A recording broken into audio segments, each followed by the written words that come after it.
நம்ம இன்றைக்கி செராக்ஸ் எப்படி இருக்குன்னு நம்ம வந்து பார்ப்போம். இந்த மிஷின் பார்த்திங்கன்னா கோனிகா மொனட்டா 205i செராக்ஸ் இருக்குது. எப்படின்னா ஃபஸ்ட்டு கார்டை வந்து இந்த எட்ஜில் இப்படி வச்சுட்டு, அப்புறம் இதில் ஐடி கார்டில் வந்து 2 வாட்டி அமுக்கணும். 2 வாட்டி அமுக்கணும்னா இதில் டபுள் 2ன்னு வரும். அதுக்கப்புறம் அதை க்ளோஸ் பண்ணிவிட்டு ஸ்டார்ட் கொடுக்கணும். உள்ளே ஒன்று மூவ் ஆகும், சவுண்டு கேட்கும்.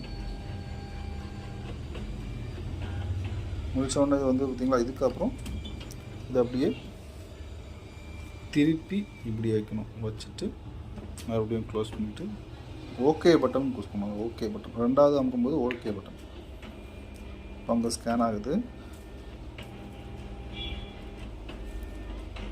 ஸ்கேனே வந்து முடிச்சோடனே அந்த மாதிரி வரும்.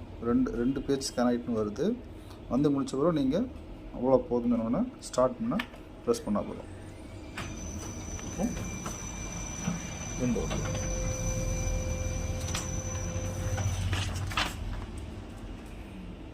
பேக் வந்து ஒன்றும் இல்லாதனால அந்த மாதிரி வருது. மற்றபடி இது செராக்ஸ் வந்துட்டு இவ்வளோதாங்க.